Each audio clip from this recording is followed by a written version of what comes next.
वालेकुम अस्सलाम वरहमतुल्लाहि वबरकातुह। जैसा कि आपने पूछा कि अगर घर में सिर्फ शौहर नमाज़ पढ़ा रहे हों या वालिद नमाज़ पढ़ा रहे हों और बकिया सब औरतें हों, तो क्या औरतों में से कोई इक़ामत दे सकती हैं क्या? इमाम मर्द है, सब औरतें हों। उसका जवाब यह है कि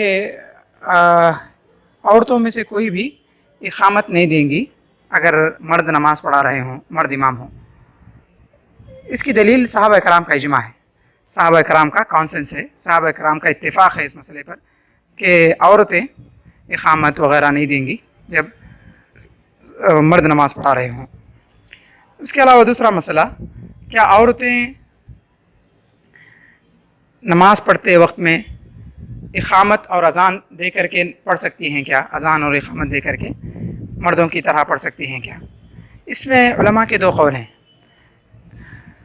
पहला ओपिनियन, पहला कौल ये है कि औरतें जिस तरह मर्द अज़ान दे करके नमाज़ पढ़ते हैं वैसे ही अपने घरों में अज़ान दे करके इक़ामत दे करके पढ़ सकती हैं, जायज़ है।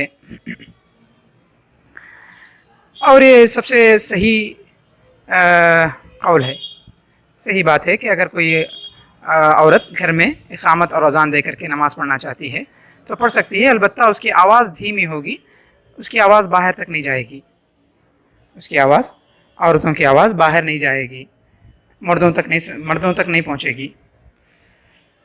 उसकी दलील क्या है? उसकी दलील इब्न उमर रज़ियल्लाहु अन्हु की एक सही रिवायत है, सही सनद से आई हुई है, मुसन्नफ़ इब्न अबी शैबा में। एक आदमी ने इब्न उमर रज़ियल्लाहु अन्हु से सवाल किया कि क्या औरतें इक़ामत और अज़ान दे करके घर में पढ़ सकती हैं नमाज?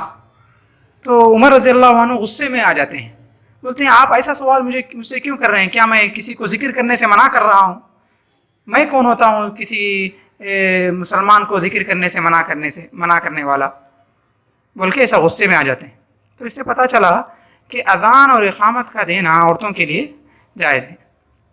इसके अलावा कई दूसरी हदीसें आई हुई हैं देने के बारे में, नहीं देने के बारे में, तकरीबन तमाम की तमाम हदीसें ज़ईफ़ हैं।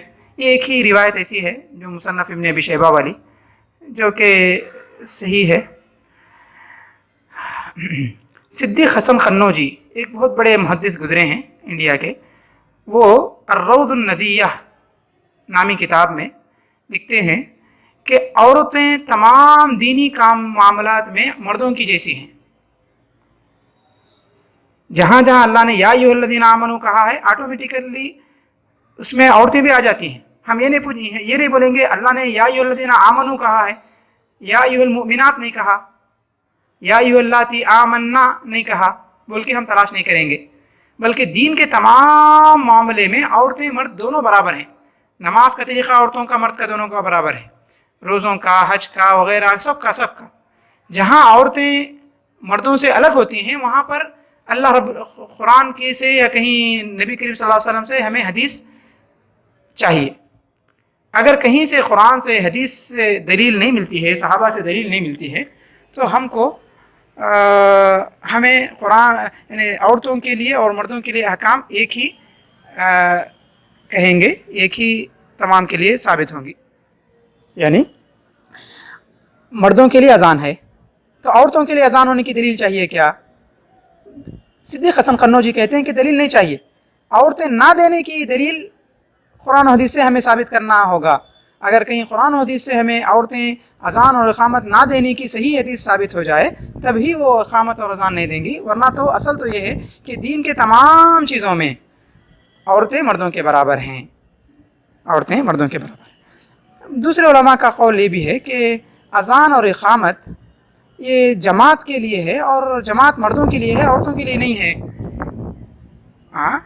जमात के लिए, जमात मर्दों के लिए है, औरतों के लिए नहीं है।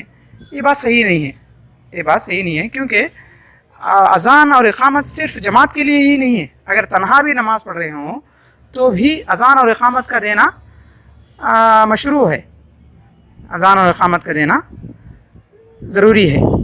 उसकी दलील ये है, अबू दाऊद की एक सही रिवायत है, अल्लाह के नबी सल्लल्लाहु अलैहि वसल्लम फरमाते हैं, याजबु रब्बुकुम मिन राई गनमिन फ़ी रासी शज़िय्यतिन फ़ी जबल يؤذن ويقيم ويصلي فينظر ربكم ويقول انظروا إلى عبدي يؤذن ويقيم ويصلي فيخاف مني.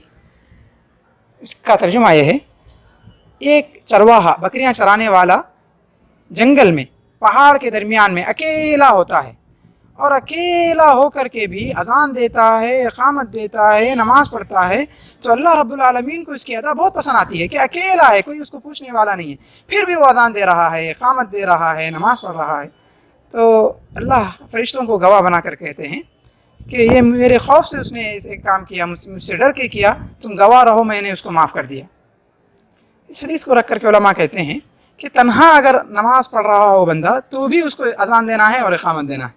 تو پتہ چلا اذان اور اقامت وقت کو بتانے کے لیے ہے، نہ کہ جماعت قائم کرنے کے لیے. ہاں، جماعت کا قائم کرنا بھی ہے، مگر اذان اور اقامت کا اصل مقصد یہ بتانا ہے کہ نماز کا وقت ہو گیا ہے، نماز کا وقت ہو گیا ہے. تو نماز کا وقت ہو گیا ہے بتانا مردوں کے لیے بھی ہے، عورتوں کے لیے بھی ہے، مردوں کے لیے بھی ہے، عورتوں کے لیے بھی ہے. عورتیں بھی نماز کو وقت پر ہی ادا کریں گی، وقت سے پہلے نہیں پڑھیں گی. عورتیں بھی جس طرح مرد نماز کو وقت پر ادا کرنا ضروری ہے اور اذان اس وقت کو بتانے کے لیے دی جاتی ہے، اسی طرح عورتوں کے لیے بھی ہے. تو اس کا کنکلوژن یہ ہے کہ عورتوں کے لیے اذان اور اقامت کا دینا مستحب ہے، سنت ہے. اگر وہ اذان اقامت دے کر کے کرنا چاہتی ہیں تو پڑھ سکتی ہیں، البتہ اپنی آواز کو دھیمی آواز میں اذان دیں، دھیمی آواز میں اقامت دیں، کوئی حرج نہیں ہے.